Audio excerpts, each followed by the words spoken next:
At exporting DXF files. So this is actually a very common thing to do.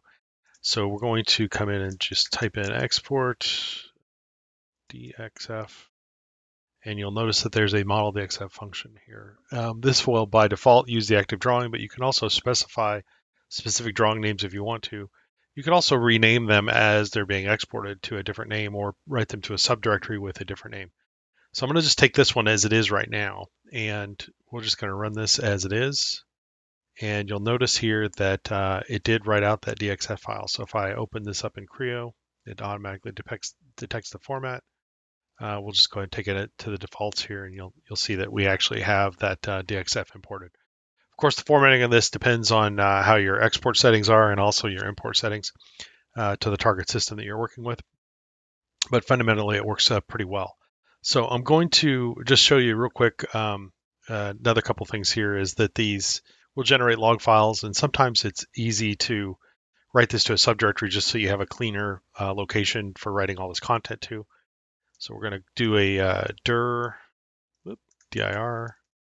delete, and then we're going to do a dir create. And the reason for this is that we want to have, as part of our little automation here, a decent, clean location that we're writing content to. So we'll call this my DXF files, and then we're going to write this to this location, and we'll just call this front. Whoops, PLT is going to be the name of that, and then we'll just leave this as the active one here. So if we specify a specific file name, we can actually do multiple file names if we want to, and write those out also. So I'm just going to run this as it is, and you'll notice that it created our subfolder and also wrote out our front plate DXF. If we try to load that in, you'll notice that just take the defaults here.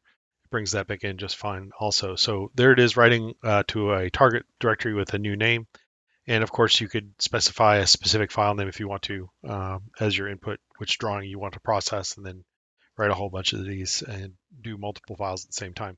There's a table variation on this function that we strongly recommend you take a look at, especially if you're doing multiple files or need to kind of do a dynamic processing of multiple drawings through NitroCell.